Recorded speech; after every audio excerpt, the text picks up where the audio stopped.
I am Roswell Royce Laurie. I am the creator of a dance Facebook called Cool Folks Who Love the Bachata. I created it about 3 years ago during the pandemic, and I wanted to get all the dancers from all over the world back together so you could unite as one big family. So I created this platform so you guys can have the opportunity to better just let the world know more about you and just to give yourself the opportunity to actually promote yourself and to actually shine. So I created this for those purposes. Something I wanted to do a little bit more different than what I've done within the last 2 years. I've never really done interviews. I've never really had the opportunity to have the world know about you guys or for you to actually introduce yourself and your products and your skills to the world. So I said, let me do something a little different as we enter our third season. Skills to the world. So I said, let me do something a little different as we enter our third season. And I hear an echo, and that's not God, that's me speaking. Okay, but anyway, so I decided to do interviews. Right, I started this process maybe about a couple months ago, and I'm doing it live from my place here in Atlanta with all of you from all over the world. If you guys are wondering who's that nice looking guy next to me, it's it's your friend Chris from New Amen. York. He's in New York. That's great. Chris is, from what I've heard, the master of salsa. I don't know if that's true or not, 'cause I've never really taken a salsa class, but I'm gonna go with that. So I heard he's pretty good. He has a good reputation in his business. Okay, let me just back up here for a little bit. As most of you know, this is a private group. Cool folks who love the bachata, and you don't have to be a bachata dancer. I know, I know. I need to change the name, right? To cool folks who love to salsa, bachata, mambo, and more. I haven't changed it yet, but I just want to let you guys know I'm very selective. I'm very careful of who I invite into this group. It's based upon good stuff I've heard about you guys, the reviews, stuff on social media, stuff in entertainment. Um, Everyone in this group I respect and admire because I don't have the guts to stand up in front of a crowd to teach them how to dance. I don't have the guts to actually commit myself to dancing or teaching people. I don't. I'm only here to so you guys can have the opportunity to do what you guys do best. And I just want to say I'm very happy to have all of you on this group, and especially Chris, because Chris and I have not met yet, but we will when I come to New York. But I've heard good stuff about Chris. He has a great name in the business, especially in the New York market. Um, he's been posting his stuff on our Bachata Facebook for a long time now. So a couple of days ago, I'm working, remotely, and all of a sudden his stuff comes up on my platform, and I said to myself, enough is enough. All right, I got to give this guy an opportunity to. I got to, for him to tell you guys about who he is, a little bit more about his uh his experience. What made him got into this industry, what motivates him, what advice you can give to uh, the young people or people that want to follow in his footsteps, what advice you can give to the dance industry. So, it was sort of like a last minute thing. So I called Chris a couple nights ago and I'm like, Chris, hey, I know you don't know me, but I kind of know you. So you want to go live with me? So, so if that was me, I would be like, I'm sorry, who are you? So I want to say a big, big, big thank you in advance to Chris for doing this at the last minute. And he fulfilled his promise, he fulfilled his obligation, and that tells me a lot about this guy. Okay, so anyway, I know I'm rambling on, which I normally do. So, but I'm gonna let Chris take the platform now. And Chris, Can you please tell the dance industry a little about you, please? Sure, sure. I started dancing probably when I was in high school, so we're going back a couple decades. And I was dancing salsa. I was dancing all Latin dances, and suddenly I went to college shortly after. And when I was there, I learned that there were other styles of salsa that I was not aware of. I just thought it was just one, and that was it. Um, so I started to be exposed to Cuban style salsa in particular. There was something about the music that moved me a little bit more. I felt like when I heard it, I wanted to get up and dance as opposed to maybe a little bit more mellow romantic style salsa, which kind of makes you a little bit more mellow and relaxed. This was something that it just seemed a little heavier. There was something special about it. There was more percussion. And that's what really wanted me to actually stand up and dance. So I started to get very serious about learning the style in college. I was lucky to learn from a female. She was from Cuba. And when she was about to graduate college, she kind of told me, you would be the next person that's in line to kind of continue it here because she was a year older than me. She was graduating. So I took that very seriously. I started, learning all over the United States. And then I started teaching it. And I think that one of the best things about salsa is just like all other forms of dance, it unites people regardless of your background, your age, what you do for a living. Um, and I was meeting lots of people all around the world. So I thought it was a really cool, great way to bond. It was a language that united us all. And then I started teaching in New York City shortly after. We're talking 23 years ago. I began this teaching journey. And then shortly after that, I started doing trips to Cuba.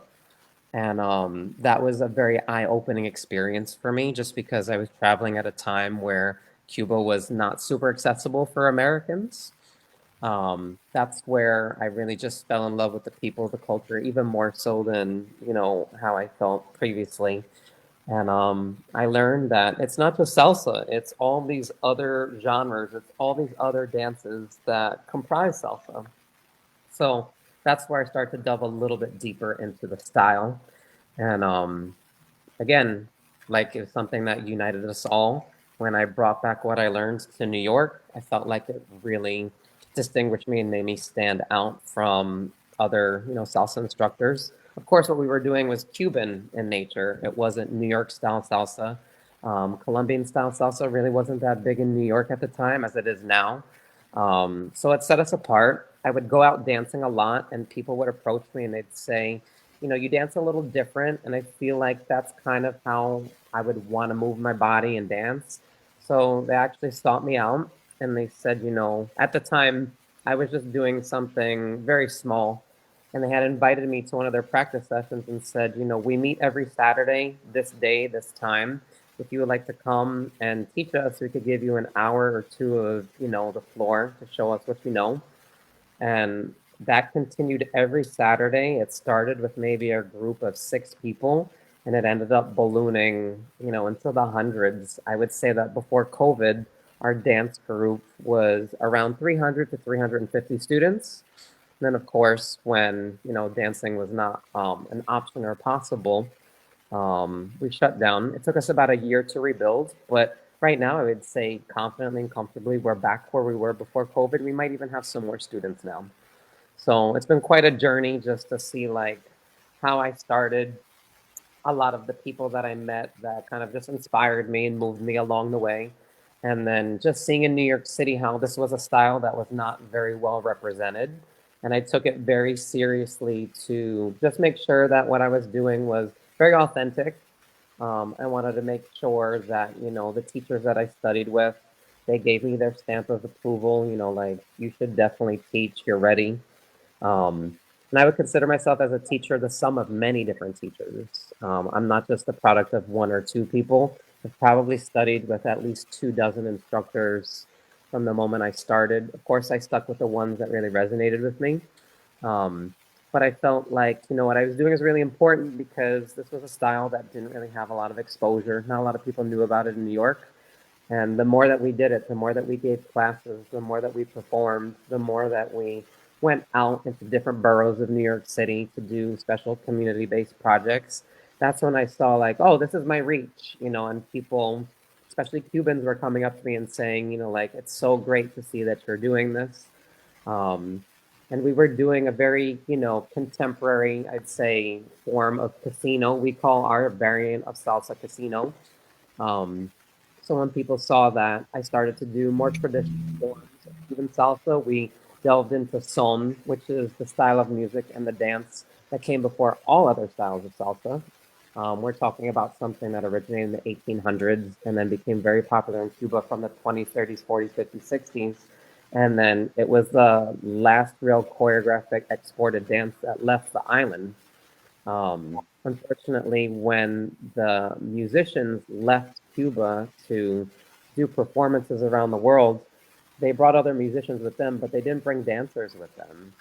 So as a result, what you saw was this genre of son spreading to, say, South America, Canada, Asia, Europe, and all these different places that it was going. The dancers were interpreting the dance in a specific way, but they didn't have even dancers to necessarily model the dance off of. So that's kind of how like salsa just kind of like spread. I know that when New York received son, it sounded a little jazzier just because of the time frame that it originated. We're talking 70s in New York. Whereas in Cuba, this was a thing that started to shape up as early as the year 1957. And the beautiful part about it is, even though like that doesn't seem like that long ago, a lot of the people that actually founded this style, they're still alive. And when we bring people to Cuba on our trips, we introduce them to the founding members of this phenomenon called casino, and they share a lot of their anecdotal experiences with, how the dance kind of came about, how it was sewn, but also how it was embraced by Europeans that were bringing also to Cuba rock and roll and swing, because that was very important, big, and popular at the time. And suddenly what we saw was, this huge just influence of son dancers, rock and roll, and swing, and it just being birthed as what they were calling casino, not necessarily salsa. And the music, it was son, or as it was becoming more modernized, they were using the term like more modern son. It wasn't given the stamp of salsa until it hit New York in the 70s. So for me, I think that the most important thing in my learning journey and also my teaching journey is like a huge objective is just to make sure that people are aware of the history of this dance, history of the music. They know where it comes from. They also are familiar with like why these rhythms exist and why the dances match the rhythms the way that they do. How each dance and rhythm embodies a different body movement. Um, so for me, I would say that my major objective teaching in New York City is just to show people this is kind of like the roots of salsa. This is the history of it, um, and also how it has evolved and also it has changed over the years. So that's pretty much my story. It's funny and it's crazy for me to say 23 years ago because it really just seems like yesterday that I started teaching and started just building this community. I didn't have this as like a projected career path that I saw myself doing. I was actually a linguistics teacher, and I was teaching for many, many years. And then salsa kind of became big, and at a certain point, I had to make a decision: do I want to continue, teaching at the college level linguistics, or do I want to continue to nurture salsa? And I ended up picking the one that I was, of course, way more passionate about, something that spoke a little bit more to me, and also just seeing how, regardless of what I'm teaching, like dance unifies all of us. I had a lot of students approach me throughout the years, and without me even knowing, they would say to me, it was really important for me to always come to class because, like, just dancing, it really just took me away from a very dark period that I was going through in my life, or, it really helped me get through a rough patch. So that's when I kind of just saw like, yeah, I'm touching people in a way that, I'm not a therapist, I'm not a psychologist or anything like that. But there is something very therapeutic about dancing, and it's good for the body. It's good for just like moving. I feel like we are, made of energy, and if you're not moving it around, it's just stagnant. So I think that one of the beautiful things about dance in particular, not just salsa, is it allows you to move, it allows you to express yourself, it allows you to have a connection with your partner, a connection with the music.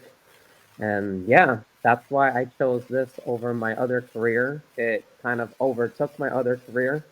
I saw that I can't make both careers kind of like work in tandem just because one job was early morning to afternoon.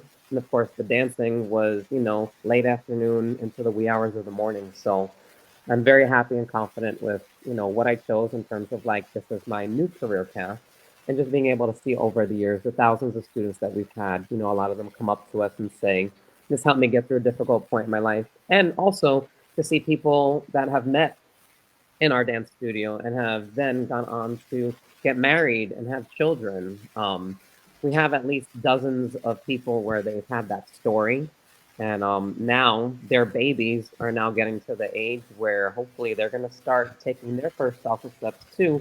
They kind of see it as like a completion of the circle, so to speak. Because now I know that the youth, their parents met through dance and they were probably, in the mom's womb as the mom was dancing, and now that they're growing up, they're learning a little bit more about their family, how they met, how those bonds were formed, and then there's a little curiosity towards wanting to take up dance. So that to me is kind of like a complete circle, which I love to see. And I would say right now at our dance studio, we have students that range in age. I have teenagers that are still in high school, and my oldest student, she's in her 80s. Um, so, I see right now a lot of younger people seeing this as like a great social activity that, as they grow up, they could travel anywhere around the world. And this will be something that if they don't know the language of the country they're in, but if there is salsa dancing, they will at least be able to share that bond with people. Um, so that to me is one of the most beautiful things. And salsa, like bachata, it can be found every corner of the world. It really doesn't matter where you are. You just mention the music and someone knows somebody that does it, or someone knows a nightclub or a dance class that you could take in whatever city you're in. And if it's not that close, you could travel within a certain amount of distance and find it. So that's what I think is the beautiful part about it. Yeah, definitely. Yeah, yeah. I mean, I'm happy you shared a lot with Yeah, I us. mean that was That's so. just like my heart opening Um, up, letting you know like this I journey and why it's so special to me. I know I can see how passionate and devoted and how much love you have for what you do. So, um, I did a lot of traveling in my lifetime. Um, Here in Atlanta, before I was in Atlanta, I was in Miami. From Okay. Miami, I was in Texas before, and I came in contact with various people and different cultures, different expectations, different techniques of dancing, and so I had an appreciation of the dance world, not only bachata but salsa, mambo, and because I learned to appreciate stuff from other people's points of perspective. Right. You mentioned a lot of stuff within the last like couple of minutes. I appreciate. I'm just trying to categorize everything you said. The therapeutic part. Let's start from there. When you were talking about sometimes people just need to leave their where they are for a couple minutes, to go into a moment of happiness and where they can really utilize other aspects of their body or their skills to actually continue living. And people, like you said, people get married, or say people were about to kill themselves, they never did. So these dance classes, when you think about it, it's really better than therapy because it really helps people to actually move on to the next day. And now I'm thinking about it. The reason I do a lot of dancing, and I just want to tell everyone this since everyone is listening. I don't do it just because I want to meet a hot chick or I have nothing else to do. I want to spend money. I want to travel. I kind of do it because it's kind of, believe it or not, it kind of like takes me away from everything, all the issues with work, the family aggravation, this and that. So when it's me on the dance floor and, some wonderful, nice female, whether it's bachata, salsa, mambo, whatever, it's like I'm living that moment. And it's such a fabulous moment to live, when you're there, just it's like for me, like I don't think about tomorrow. I don't think about, okay, maybe I'll get fired tomorrow, or maybe I'll get hurt tomorrow, or someone's gonna die. It's a different feeling, and you really need to, not you personally, Chris, Kevin, but like you really need to like actually, Chris, sorry, I called you Kevin by mistake. You remind That's me, okay. you remind me of Kevin, but I just want to say, it takes you away to a different uh, mind frame. I just want to say how I got into this.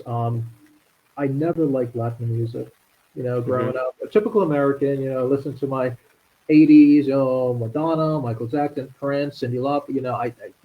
If you play like like something in Latin, I would be like, turn that off. I don't understand. I don't speak Spanish. Right. I was dating someone. I was dating someone, Chris, and someone from the DR, right? So she let's just say ripped my heart in Uh-huh. 800 different pieces, after, like a 8 year relationship.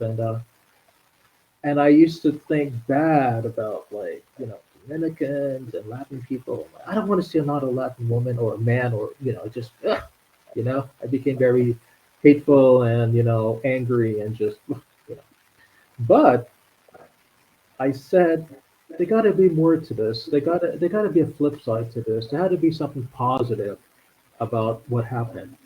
Let me turn my hurt and my pain and my anger into love, right? Hmm. Right, Chris? Let me turn everything into love. So I played my first Romero Santos song Okay.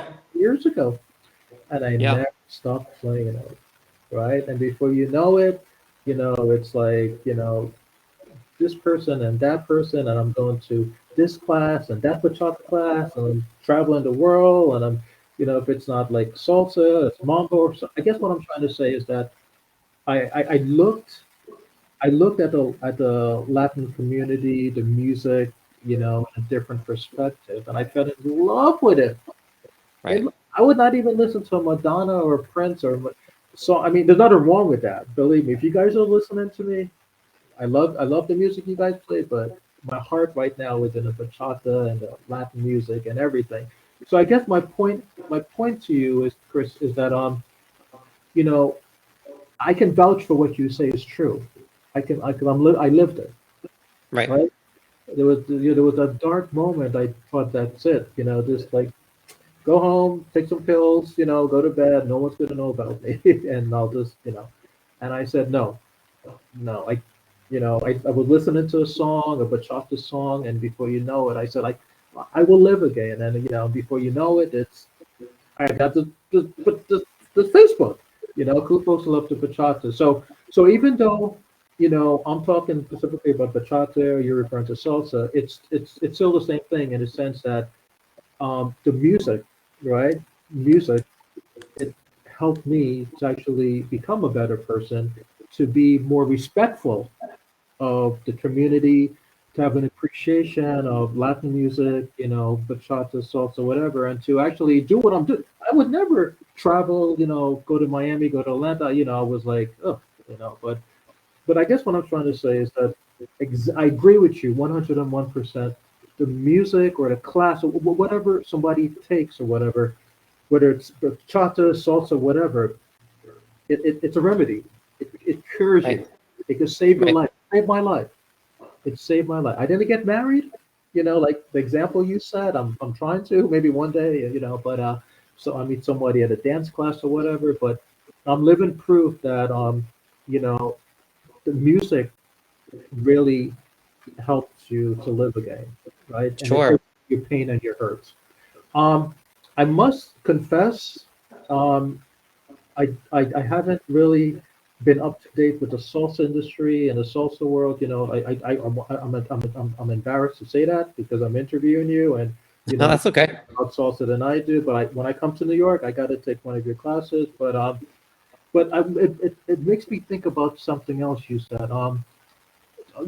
People. I live in Texas.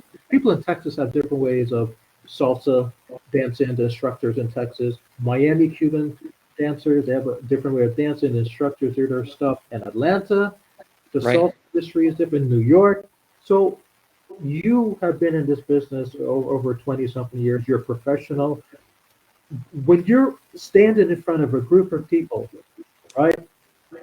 A group of people, and they have different expectations. They're like, Chris, are you gonna do like a Colombian salsa? Is it gonna be Cuban salsa? Is it gonna be, there's just like bachata, there's different levels. Right, right, right.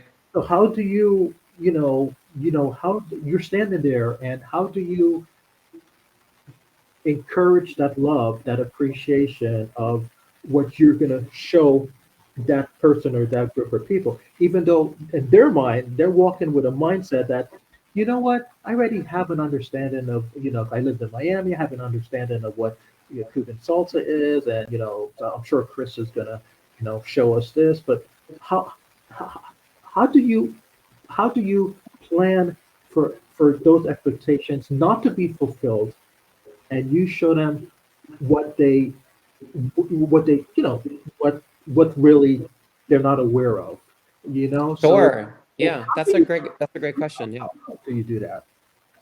Yeah, so everyone comes in. I would say if they're an absolute beginner, they see salsa, they might not necessarily know that there is different styles of salsa out there. They might have heard about it from a friend, or like you had mentioned, maybe they're from Miami or another part of the country where they know specifically what Cuban dance is about. I think that what we bring to the table that's maybe a little different is my emphasis on authenticity. There's a lot of teachers out there, and not to disrespect any of them, they're all, like doing a great job, just, sharing this love with, music and dance. But I think what really sets us apart is we really talk about the history and where these movements come from. We provide them some contextual background. And I think that what a lot of people leave with as kind of like, if they're labeling us, they're just like, they're the group that, is very specific to Cuban style salsa in particular and doing it with an authentic twist, an authentic flavor. Whereas other styles, it might be a form that's a little bit more progressed. We have Colombian style salsa, New York style salsa, Miami style salsa, which is a little different from Cuban salsa in that it's kind of like a hybrid fusion, I would say, of something more linear with something that is a little bit more angular. So the style that we teach is about angles. You're looking at a circle, you're dancing and you're cutting specific angles on the floor. Whereas most styles are linear, you're dancing in this slot and you're going back and forth. So we're kind of like bouncing across these different angles on the floor. And what I really like about, the style that I teach is it's not just one on one. It can also encompass our group of people. We could dance in a circle. It's called Relay Casino, and that's where we change partners. It almost looks like salsa meets square dancing, but I don't want to label it that because that might sound a little corny or give a little different, I guess, expectation as to what that is. But what I really love about this style is it's versatile. Um, it respects a lot of things that came before it. It highlights it, and I think that when people come, a lot of them they don't have expectations. Sometimes they're dragged there from their significant other, or maybe from a coworker, and they're just like, "Oh, I'm going to try the salsa thing," and then within an hour or a 90-minute session, you could tell that like their levels of just dopamine have risen. They feel really good about, the class that they took. They want to continue. And also, like salsa to me, my approach to teaching it is it's like walking. If you could walk, you could do it. Um, and even if you can't walk, I've seen lots of videos of people that, are in a wheelchair or in crutches. They're maybe missing a leg. They're still able to dance. So, there's all these things that unify us. And I think that for Cuba in particular, since this is where all of this comes from, I think that it's kind of like our mission and our goal to just make sure that people know that. This is a very organic way of dancing salsa. It's kind of like how it started. And for people that want to delve into other styles, sometimes they'll say, should I learn all of them at the same time? Should I just stick with one? I think it just depends on the person's personality. But I always tell them, if you learn Cuban, if you learn casino, and you decide you want to branch out, it makes you kind of like a bilingual speaker. You're a bilingual dancer. You can, then be able to mix and match. So wherever you go around the world, it's not just I only dance one style. I know several styles of salsa. So I think that if that answers your question, I'm not sure, but I think that the beauty in this particular style and craft is you're learning kind of like the roots of it, and then wherever you could decide to go from there, you have that foundation, you have that solid ground and footing in it. Oh, wow. Oh, I just want to say something. If you notice, I changed the name, so you're officially Chris now. You're not Kevin. So And I that's didn't. okay. Oh yeah, I I'm see it. so I see sorry. it. I'm so, That's okay. I and see I it in the know, ticker. Kevin, I know you're gonna kill me. I just had an interview with you, bro. If you're listening, so I didn't get enough time to change it from one interview to the next. So it just hit me that it had like live with Kevin, and I know you're not Kevin. So I No, made that's sure fine. that I That's fine. put Chris, so people know you're Chris. Okay, Kevin so I was on apologize before for me. that. I want to say, I want to ask you, uh, COVID is kind of over. I would, I believe, and so we're as a professional, where do you see the salsa world going, or like where, like like I don't know, maybe a year from now or so. I mean, a lot of stuff happened before COVID. Now, I mean, where I mean it going, I not only financially or people can have jobs, but I mean like where, how is salsa being appreciated, or how could it be more appreciated? Like someone like me.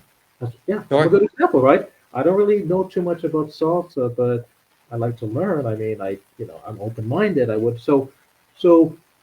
Let's say somebody who never heard a salsa song in their life, and they come to New York and stuff. I mean, like where would you, like how, where's it going, bro? Like where's the salsa Yeah. industry going, man? That's a great question. So it's interesting as we were going through the pandemic, COVID 2020, we were all saying, like, oh, in 2 weeks we'll be able to dance again. And that 2 weeks turned into, way much more time than we all anticipated. But we were all saying, like after this pandemic, I think that there's going to be a lot of people that are just going to want to do lots of activities where they're, with somebody doing something because everything was from behind a screen. Now we're able to interact again in a safe way. So I think that, salsa, it's gonna pretty much, like last and last and last. I think that a lot of people, when they look at Latin music and they hear it, they'll say like, oh, reggaeton is really popular right now. Or maybe bachata is really popular right now. That's going to overtake, this dance and that dance. Kizomba is really big right now. Um, I think that, there's so many countries that have salsa in it, and it's spreading to these younger generations. Even when I go to Cuba, I noticed that our teachers there, like they have their group of, like adults, but they also spend a lot of time teaching like the youth, the kids in Cuba, just because they want to see that continue to grow. And just like all styles of art, they will change, they will morph, they will blossom, they will become fused with other things. Um, like salsa is definitely here to stay. I think that now that like we're pretty much past, like the worst of COVID, and people aren't really, a lot of us are vaccinated now. I think that there's way more of an appreciation for being able to dance and interact with people, and also to travel to be able to dance and interact with other people. So I think that more so now, there's even more of a need to, want to get together and dance because we were deprived of it for over a year. So, I think that just going forward in the future, what I see happening in New York right now is, we teach Cuban style salsa. We use Cuban music. Right now, I'm seeing a lot of New York style salsa instructors using Cuban music in their classes. So I am seeing this kind of like back and forth and a curiosity in terms of like, oh, there's this style, this is what they do. There's a really great social that's happening in New York right now, and it's called, We Dance Together, Bailamos Juntos. And essentially, the goal and objective, this was created by a great guy named Mike and another wonderful lady, her name is Christine, is they were going to different dance socials and they were seeing this social is only for New York salsa dancers. This social is only for Cuban style dancers. This social is only Colombian salsa. So their whole objective was let's unify all the styles of salsa. Let's make sure that we play all of their music. Let's sprinkle in a little bit of bachata. Um, and what's really beautiful about it is it's a really well attended event. They're having one tomorrow, which is April 14th, Friday. Um, and we're seeing all of these different styles merge on the dance floor. We're watching other people that dance different styles dance to, say, Cuban music and see like, oh, they're really enjoying it, or they're feeling it, they're grooving to it. So I think that going forward, probably at least I could speak to New York City. We have this kind of like exchange and interchange of different styles converging on the dance floor, whereas maybe before it was separate. And there's a lot of curiosity for different styles now. I have a lot of people that I met at that social that are now our students because they decided, when I go out dancing, I want to be able to dance everything. I want to be this multilingual, quote unquote, style dancer. I want to be able to do it all. And I think that for a leader, that's great. The different areas that you travel in, you can, dance whatever style you want. As a follower in particular, um, you can't really tell the leader what style they're going to lead you, right? You're just, a lot of the stuff that we do is nonverbal communication. We hit the floor and we just start dancing. So I think right now what we're seeing is a lot of followers in particular are wanting to just learn all the styles. So no matter who they encounter on the floor, they'll be able to dance with them. So again, it just continues that, social dance communication. And I think really important to emphasize dancing is a communication between you and your partner. It's nonverbal, but you're constantly listening to each other.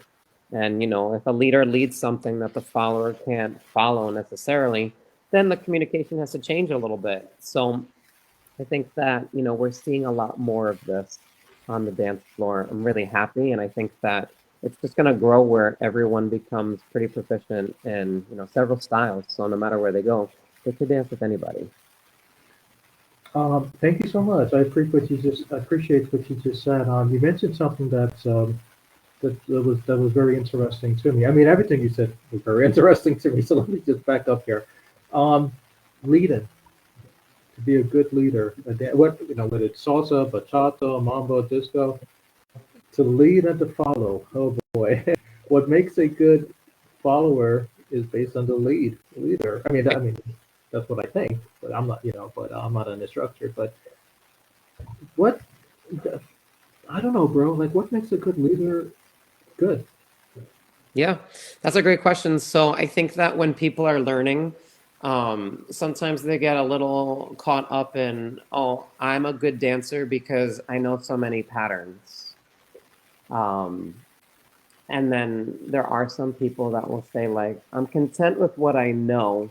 I want to learn how I can, regardless of the style that my partner is dancing, how I can lead them. One of my students just recently posted a really beautiful thing. I want to say on her Facebook page or maybe her Instagram handle.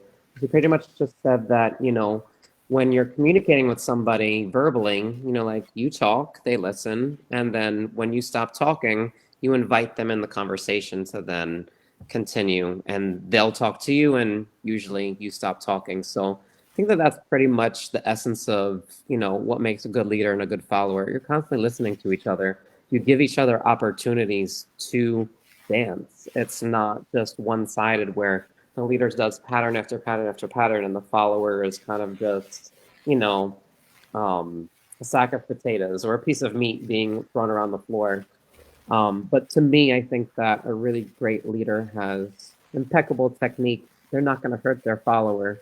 They understand that the patterns that they choose to dance and do and execute on the floor You're not going to do that with someone that maybe um, is not allowing it. Sometimes followers give resistance, or sometimes a leader might feel nervous. So I think that, just kind of when all of that just falls away and you're just dancing and really enjoying each other's company and playing, being playful, and also listening to the music and doing what the music is telling you to do, I think that that's pretty much the recipe for being a great leader or a follower, because without that, you're really not having a conversation. You're just doing whatever. And what I love, and when I tell students this, is they'll say like, well, I'm taking classes. How do I know when I'm ready to hit the social dance floor? And I said, well, you just have to do it. And maybe the first couple of times you do it, you feel like you're either blanking out or you're just repeating the same thing over and over again. So you really have to pay attention to your partner. Is your partner having a good time? Are they smiling? So if you're doing kind of like the minimum, but you're both engaged in each other's social dance conversation, that to me is a successful social dance, and you're definitely listening to each other. So I'd say that's pretty much the main thing. Also, at my dance studio, one of our major focuses is technique, as should be at any dance studio that a student takes classes at. I'm constantly talking about how, with specific patterns, how they should be led, what the embrace is supposed to feel like, um, and just some things that you could communicate if, say, it's uncomfortable, right? Say a follower has a little too much of an embrace with the whole hand and the thumb is clamping down and it could potentially injure the wrist, or if there's a lot of pulling and pushing going on, like what kind of stress that could put on the shoulder or even the elbow. And I always bring it back to the wrist, because this is the area where we can injure each other if we're not careful enough. So that's super important to me, that I'm always, apart from giving like people positive feedback, also giving the negative feedback and saying, hey, you have to be careful not to do this, because this is a consequence, and you don't want to get that reputation as being the rough leader or the follower that's difficult, to be led on the dance floor. So it's an art. You make it better as you get better along the way. Embrace the process, because in the beginning it could be really messy. But if there's something that really appeals to you, you know, continue at it. Just like any other skill, the more you do it, the easier it's going to feel. And also, make sure that you're in a dance community that's super supportive. We all came from knowing nothing, and suddenly, here we are. So I think that that's also a really important thing to acknowledge. And I always tell my students, as a student in our program is progressing, say from beginner to intermediate to advanced, I let my advanced students go back to the beginner level for free. And I tell them, I'll say, the beginners need your presence there. They need to dance with you so they could feel what it's like. If a beginner is dancing with a beginner, they might not piece together if one is doing it correctly or if this is incorrect. But if someone with more experience is coming, they're able to impart some, feedback and knowledge to them. And also just remembering like where you came from. Like if you've been dancing for 20 years, the beginner level is so crucial. And if you didn't have your ups and downs in that level, you wouldn't have continued and you wouldn't have kept on doing it for decades later. So I always just give people incentive when they get more advanced, visit the lower levels, and just let students that are there know, like, yeah, I struggled with that same concept when I was learning. This is how I got through it. Um, Also, telling advanced dancers, dance with beginners, making beginners not feel so nervous to dance with someone that's maybe more proficient than them, just because that's how you get better. You always need to have that someone that's your plus one that's going to elevate your level. You need to have that type of experience where you walk off the floor and, as a follower, and maybe say, I completely blanked out and I just enjoyed the music and I let my leader lead me. And same thing with the leader. It's just like I didn't go onto the dance floor with an agenda. Instead, I just enjoyed my partner. I enjoyed the music. And when it was over, it was beautiful. So that to me is Uh, you're fabulous, bro. I could listen to you all night. I could listen to you. You remind me of my dance instructor from Miami. Okay. Um, that's a good thing. That's good. He was What great. what style were you learning in Miami? I know you mentioned that a couple of No, I times. was Were you learning. I dancing mean, even bachata? though with like bachata, not really salsa. I mean, he's also a good salsa instructor. Now thinking about it, but the thing is that I'm not sure if I no, I didn't tell you. Like, I was disabled. The COVID Yeah, knocked you me had mentioned. out Yeah. mentally and physically. I was bedbound for 7 months, and I kind of like lost some of my cognitive ability. I sort of lost some of my memory, like how to do basic stuff, how to like talk and just run and whatever. Most of my motor functions were destroyed by the COVID because it like literally ate my inside out. Right. I kind of forgot how to bachata. I forgot basic stuff, man. Hmm. Basic, like 1, 2, 3, 4, 1, 2, 3. So I decided, to go down to Miami and start fresh. And name of a school is called Dance Awakening. Oh, they're hosting our anniversary events in a couple weeks. So Dance Awakening, I decided to enroll in their class to learn bachata from basic. So my instructor Sergio, if you're listening, I mean, he's the best. He literally held my hand. Roswell, let's start over. From scratch. 1, 2, 3, 4. Let's learn everything. This is how touch people. This is how you approach a woman. This is what you say. I literally, like I just literally like lost, most of my brain or whatever because of COVID. Just ate, Right. ate everything away. So listening to you talk, especially with the when you were explaining like the physiques and all the stuff to be concerned about, the hand and the arm. So that's exactly what he would have done. He took it very passionately, and that listening to you, it's like I'm speaking to him all over again. You Oh, guys are nice. on the same level, and hopefully when you come to Miami one day or whatever, I'll introduce you to him. You guys would be best friends. That'd be Well, my great. point to you is that it's you just can't walk into a dance school, whether it's salsa, bachata, mambo, whatever, and tell the instructor, make me the next, ABC king, and it doesn't work that way, right? We Right. both know that. You have to want to do it, right? Like when I started to dance again, I wanted to do it, right? Before, when I first came out with Chapter World, I just wanted to look cool, look hot, get dressed up, meet beautiful chicks.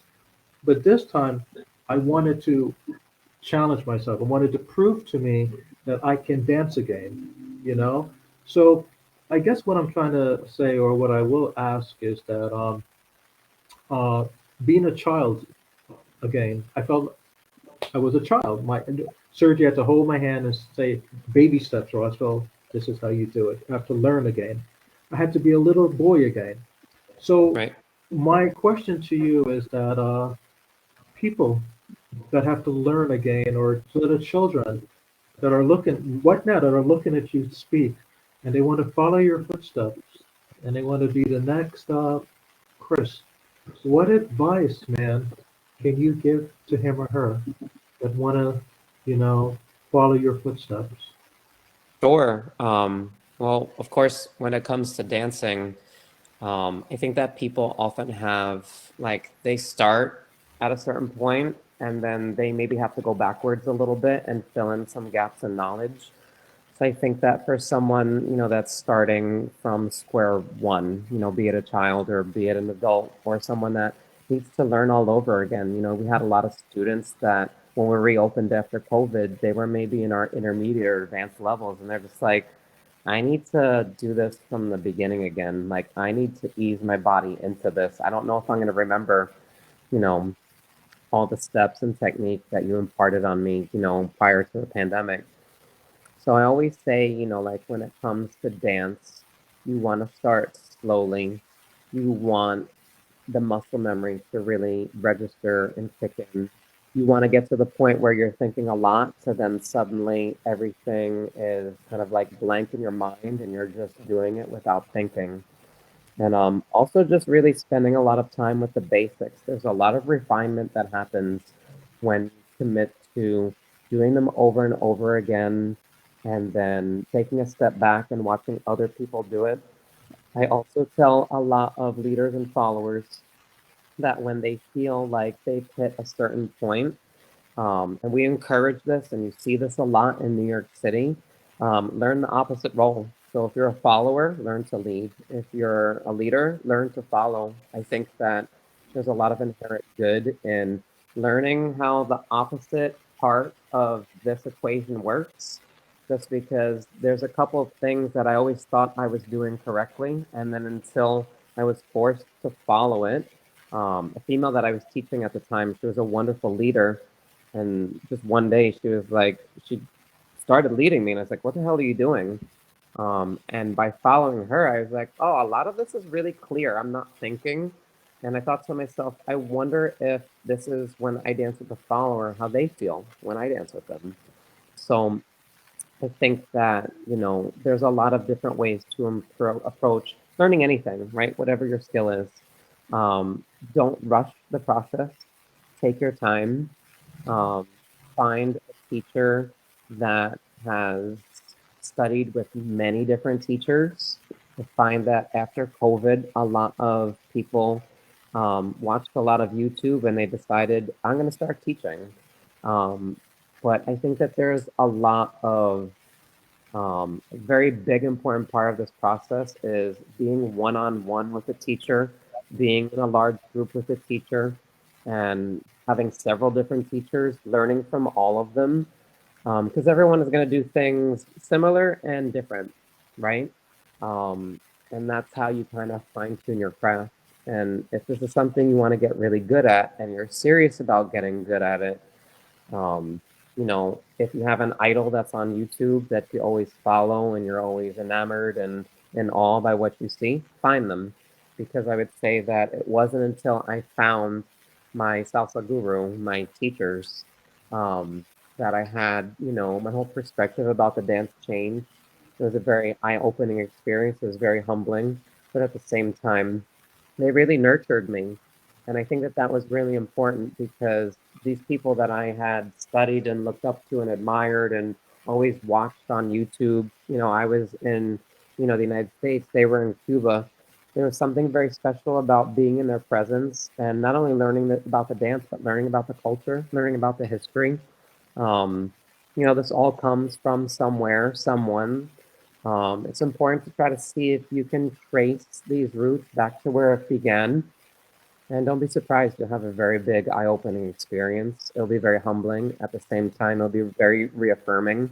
And also just remember that, as you're learning something and as you get good over time, stay humble just because, if your ego gets too big and out of control, like it's just a bad look. And people see that. But if you're humble about where you came from and if you're able to kind of identify with other people and say, hey, I went through a certain process.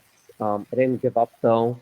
I was motivated by X, Y, and Z, and showing the motivation to people. I think that that is a recipe for success, especially when learning anything. It doesn't have to be salsa; it could be any particular skill. And if it brings you great joy, make that your passion. Develop it.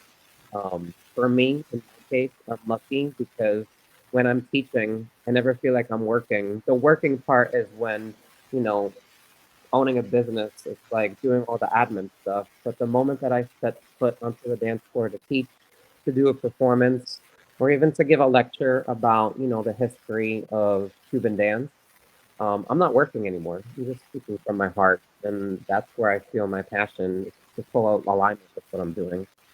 And that's important. I think that people should find that and nurture that.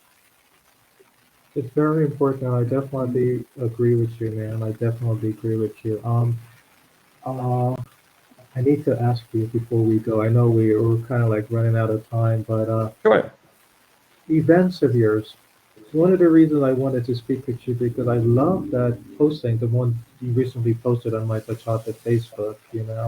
Well, first let me just back up. Back up. I love the graphics. You Oh, know, yeah. um, like how one of these days I gotta take Photoshop 101 or graphics 101. how that's beautiful. I mean, how you designed it, and it makes me want to, come to New York right now. And so, but like, but what goes on in your head, or like when to do something like that? That's very unique. Like how you just sit there and the thoughts come to you, or is it just like you plan it, or like how? It's a That's a good job. Yes, that's an interesting question. So I'm very blessed. I have a great team. Some of the things that you see designed are stuff that my team has made up, and they have full-time jobs. This is like their hobby. This is what they do on the side.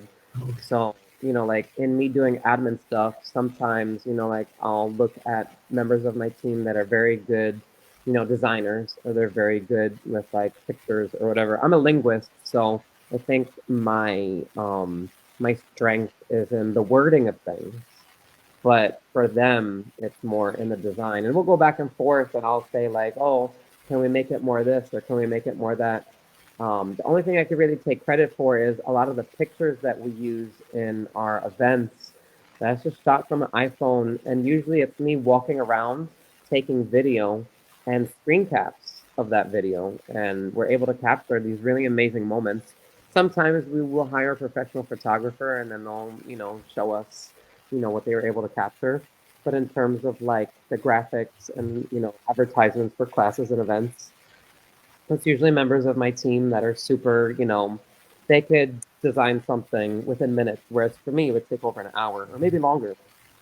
Um, but yeah, I think that, it's important to have it eye-catchy. I'm happy that, you think it looks good. I'll definitely convey that to members of my team. They're doing a good job. Um, but yeah, I definitely want to attend an event where it looks like there's a lot of people having fun and smiling.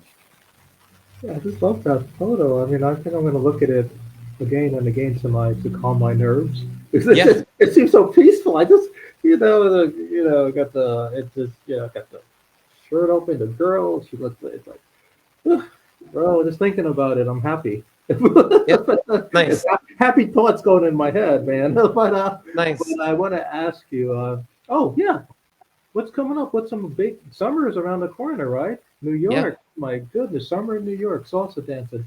yeah. What is some stuff or a big event that you would like to let everyone know about Sure, to a salsa sure. event? So summer is obviously a time where lots of New Yorkers are coming out of hibernation, where all of a sudden we're seeing a lot more foot traffic in the streets. We're also hearing a lot of music, different places that you go. Our dance studio is located in Herald Square, and sometimes as people are walking from that area to our dance studio, we'll hear salsa music playing. There might be a salsa event in the square. There might be salsa in a park or a pier. Specifically with us, what we always like to do is brunches. We would do a salsa brunch. We would do an evening, party. But right now, what we're looking forward to over the summer is we're going to be a part of an event in downtown Brooklyn. It's put on by the people that are in charge of the show Bare Feet, which is run by Michaela Mazzulli. And essentially, it is a show about this really wonderful, beautiful dancer that she travels the world and she asks people from whatever country, teach me the dance that you do in this country. So, anyway, she has a really amazing reputation, super sweetheart. She has an amazing crew that works with her. They're putting on an event in downtown Brooklyn the third Thursday in June.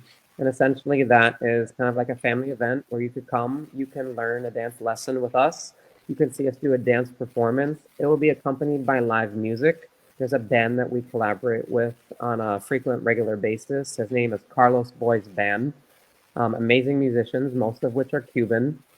So they'll accompany us. A lot of things that we do, we like to have that live music component just because you could feel a little bit more of what you're dancing to. And also these musicians are probably the best in the world. They're really wonderful people as well, and they're not just musicians, they're also dancers too. So you'll see them dancing with people in the crowd.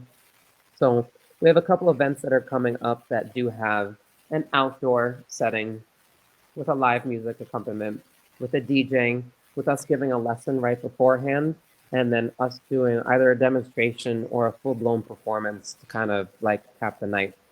My dance company, our name is Fuakata. that doesn't necessarily mean anything in particular. It's more of an onomatopoeia. It's a very popular term that you'll hear in Cuba, which is why I use that as an expression to give a label to what it is that we do. Essentially, if you hear the word Huacata, you think of something very impactful. Think about, like a BAM or, something that is a very big movement that, it inspires, like a light bulb goes off or you could hear like thunder outside. It grabs your attention. So Huacata is kind of like an onomatopoeia. It's something that you'll hear Cubans jokingly use. But at the same time, the reason why I chose that to kind of just denote who we are is I want people to see that what we do is it's impactful. We are making lots of noise. And also, like our vibe is very relaxed. It's very friendly. We welcome all people from all different walks of life to join us. Um, and it's all about having a good time. Um, so this being our 23rd year teaching, promoting, performing in New York City, Cuban music and dance. What we want to do, of course, over the summer is have some sort of a party to celebrate that. So hopefully, and this will be announced soon on our Huacata page on Facebook, Instagram, a big party. It will be accompanied by a live band. We'll have it catered with Cuban food. There'll be a DJ. We have lots of DJs that we collaborate with that are amazing. We'll fly them in wherever they are around the country. We'll do performances. We'll give a lesson at the beginning of the night. And we'll just, kind of just show what we're all about and what we've been doing for the past 23 years and how we, fully intend to continue. So just a couple of things to look out for. There'll be more posted as well. Sometimes When is that event again? I might, because I think I planning to be in New York. Maybe I should. Oh, when is that again? Let me like. I have to that begin writing event this down. Yeah, so the downtown Brooklyn event will probably, I believe it's the third Thursday in June. That's outdoors. Um, it's in downtown Brooklyn. I would say just follow the music because it's going to be the loudest thing that you'll hear, and the acoustics is going to be between buildings. I Yes. believe it starts at 6 p.m. and it goes until 8:39 p.m. I'm going to post all that information once when PBS makes up the flyer for it. But that is June, the third Thursday. And then, of course, our 23-year anniversary party will be sometime in July or August. I like to bookend that with like other things that are happening. So I'm just going to look at the calendar and say like a really amazing band from Cuba will be visiting New York City. I would love for our party to kind of be a part of that weekend. So people that are traveling from out of town, they're not just coming to one thing. Like they could take a class, they could see this amazing band perform live. They could come to our party, they could listen to more live music to get more of that local New York flavor as well.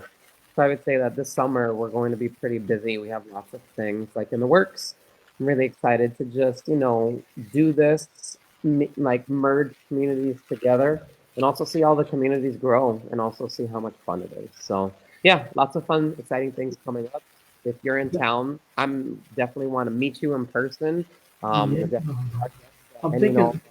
Uh, I'm thinking about the 23rd anniversary. Now you said that's going to be in New York City, right? That should it's gonna not be in New Brooklyn. York City. That's gonna be in New Okay, York New York City. City. The reason I say that because I'm in Wayne, New Jersey. Now everyone knows where I live. Oh God, guys, don't Yeah. come to my house without being asked. Oh no, so Wayne from Wayne, New Jersey to New York City is not that far, and plus I come to New York City a lot. Most likely I come to the one in New York City because you know It's I take easier. care of my mom during the Right. days, so I could just drive like 20 minutes from there to New York City, and Right.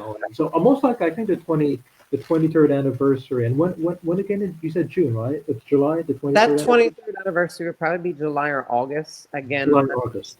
I will probably give 3 months heads up notice just because Mhm. we have Cuban dance family from all over this country, and they're really wonderful at coming out to support whenever, like a particular group is celebrating some sort of a milestone.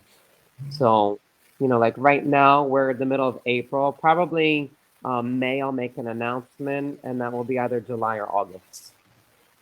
Okay, I know a couple of my friends, and I know I mentioned them to you over the phone when we talked.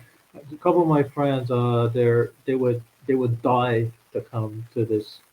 the two events that you have, because they're also masters of salsa, and they Wonderful. always Yeah. say they always say Roswell. You know, last year when I was in New York, I was supposed to go with one of them, one of my good friend Afra. Um, Afra, if you're listening, you know, you and I are going to this, bro. You and I are going to this. He's like, Russell, we gotta go, but stuff keeps coming up, my family, my job. Before you know it, I came to Atlanta. So this summer, definitely. And now, you know, we kind of like met virtually, so Right. so We have now that I know where concept. to Yep. go. You know. Right. Right. Right. Right. Oh my goodness. Oh my goodness. We have been talking for like an hour. Yeah. It's flying by. It's flying Does this by. mean does this mean we're family? I guess so. Yeah. You're my brother.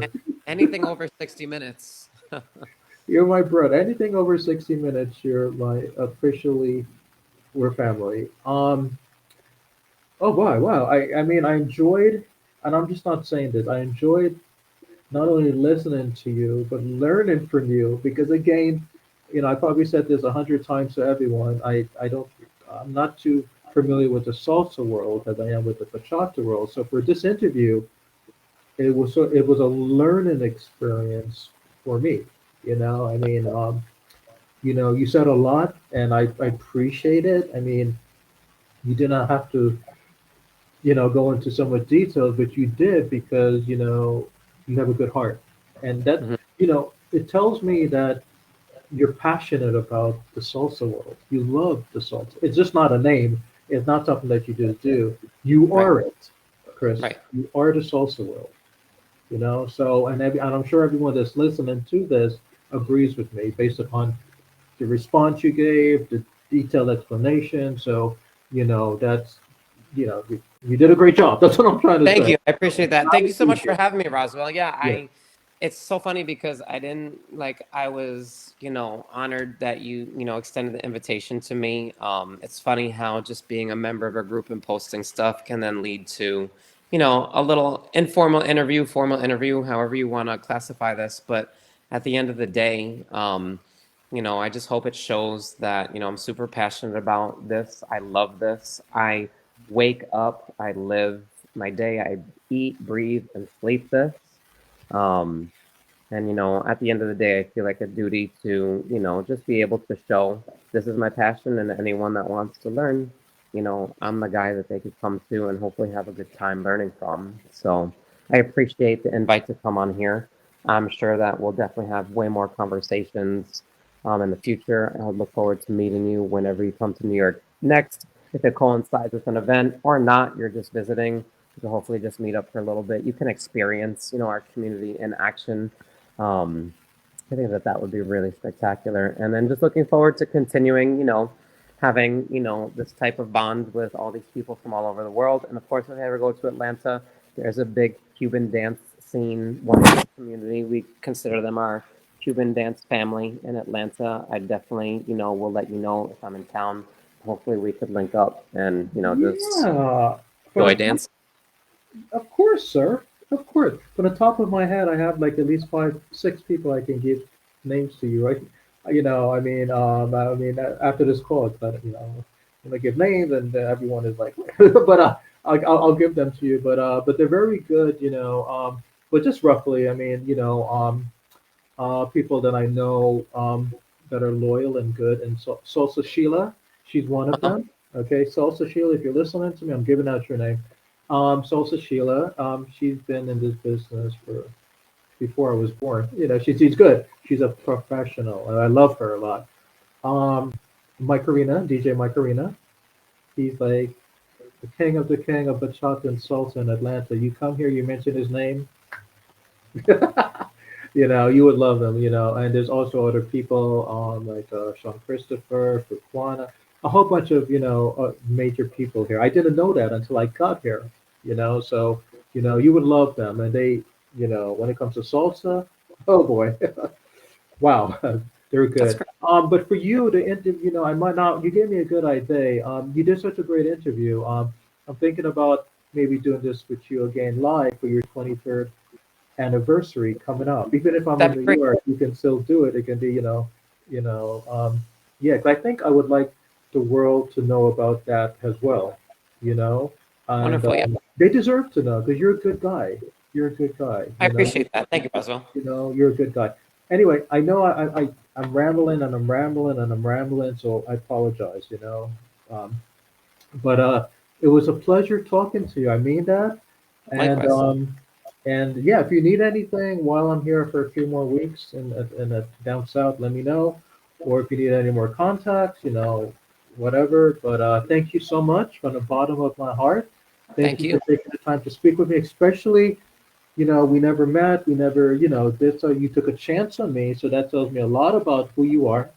You took a chance on me to go live, so thank you for doing it. Okay, thank you. Thanks for having me. I Well, appreciate that. thank you. I speak on behalf of everyone, 2,800 members. You guys are listening to me. Look, I'm speaking on your behalf. We all thank you for having Chris live with me. Okay, buddy. Have a good weekend. Awesome. Thank you. You as Okay? well. Good weekend. And somehow this summer, I will connect with you. Okay. Sounds good. Sounds good. Have a good night. Bye bye. Thanks so much, Roswell. You take it easy. Thank you, everybody.